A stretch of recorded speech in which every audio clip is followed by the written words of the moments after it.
मेरी तबीयत पर कुछ मलाल है। महाराज, आपको किस बात का ख्याल है? बात तो मामूली सी थी, मगर मेरे लिए ये रात सूली से कम न थी। महाराज, ज्यादा बेताब न होइए और इस कदर गजब न कीजिए। ऐसी कौन सी बात थी जिसकी वजह से आपको सूली की रात थी?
मंत्री जी, जब से मैंने ये सपना देखा है तो मेरी तबीयत पूरी तरह बेकरार है।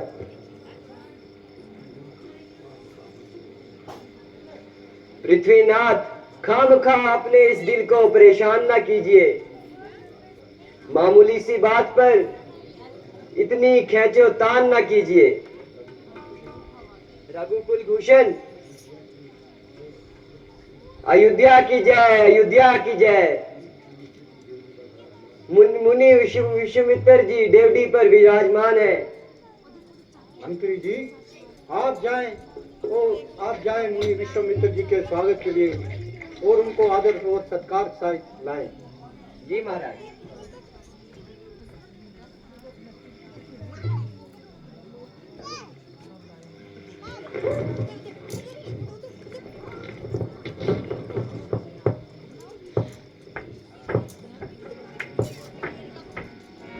गजब गजब, सितम सितम, अरे महादेव, प्रजा पड़ी लुटा करे और तुम्हें कानो कान खबर ना हो। राजन, तुम्हारे गंगा पार के उस इलाके में राक्षसों ने बहुत मचाई है कि दुआई है, दुआई है। जो भी मुसाफिर आता जाता है बड़ी बेरहमी से लुटा और कत्ल कर दिया जाता है। उनके हौसले अब इतने बढ़ चुके हैं कि साधु सन्यासियों से भी छेड़छाड़ कर रहे हैं। हम लोग जंगल में बैठे परमेश्वर का भजन करते हैं और कंदमूल खा के अपना पेट भरते हैं। हमें अपनी तपस्या से ही स्वीकार है, लेकिन उन पापियों को यह भी नागवार है। चनाचा हमने एक यज्ञ रचाया था और बामुश्किल तमाम ऑफिस से उसे बचाया था, लेकिन ना मालूम वो बेईमान कहां से आ टपके और हमारा सब करा कराया नष्ट कर दिया। वहां आके वो आफत मचाई, यहाँ तक कि हवन कुंड में मांस भून भून के खाने लगे।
चोरी नहीं बल्कि सीना जोरी है।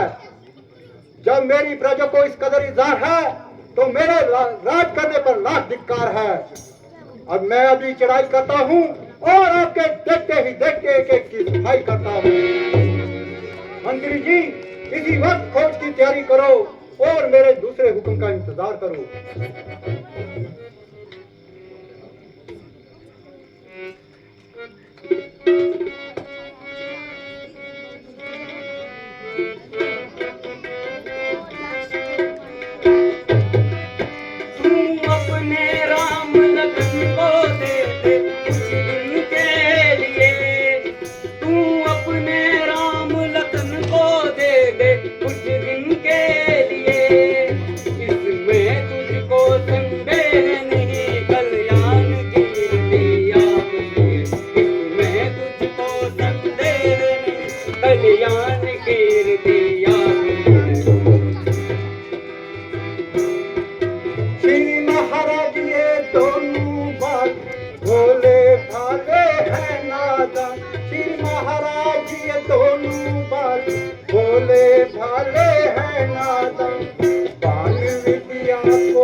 दशरथ तुझ जैसे ज्ञानी को ऐसा विचार ना होता है। दशरथ तुझ जैसे ज्ञानी को ऐसा विचार ना होता है। अब सर के बाल सफेद हुए भी माया में खोता है।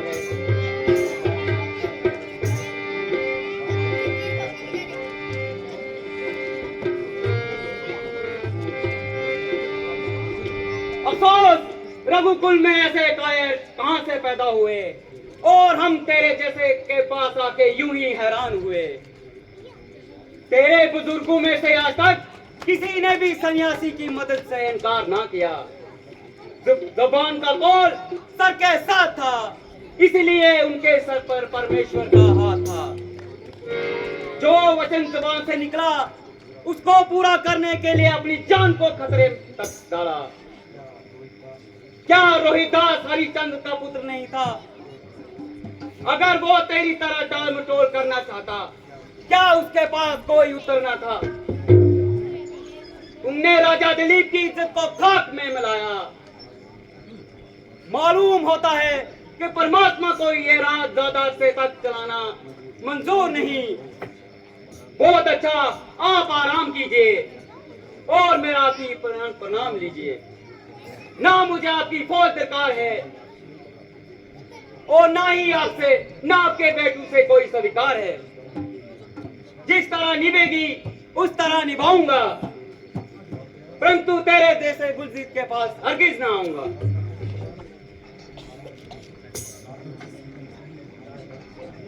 महाराज, आप विश्राम ना कीजिए। राजकुमारों को भेजने के लिए इनकार ना कीजिए। आप खुद अक्लमंद और समझदार हैं। अगर मुनि जी खाली गए तो बहुत रसवाई होगी और तमाम दुनिया में मुफ्त की हंसाई होगी। गुरु जी, मुझे आपका कहना मंजूर है।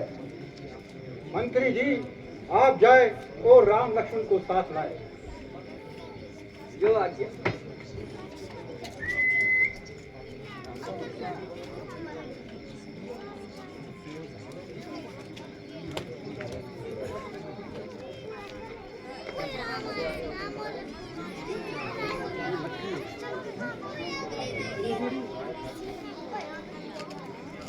बोल सियापति रामचंद्र की, बोल लक्ष्मण जटी की।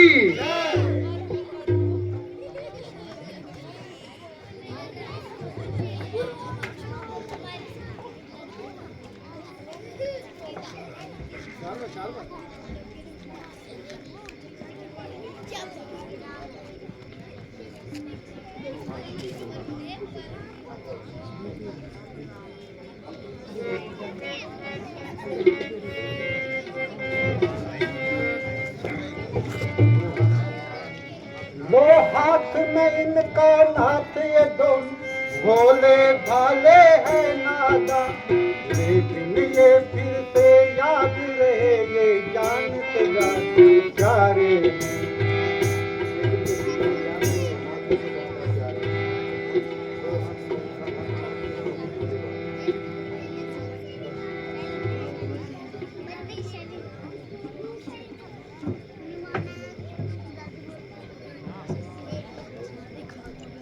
बोल सियापति रामचंद्र की जय।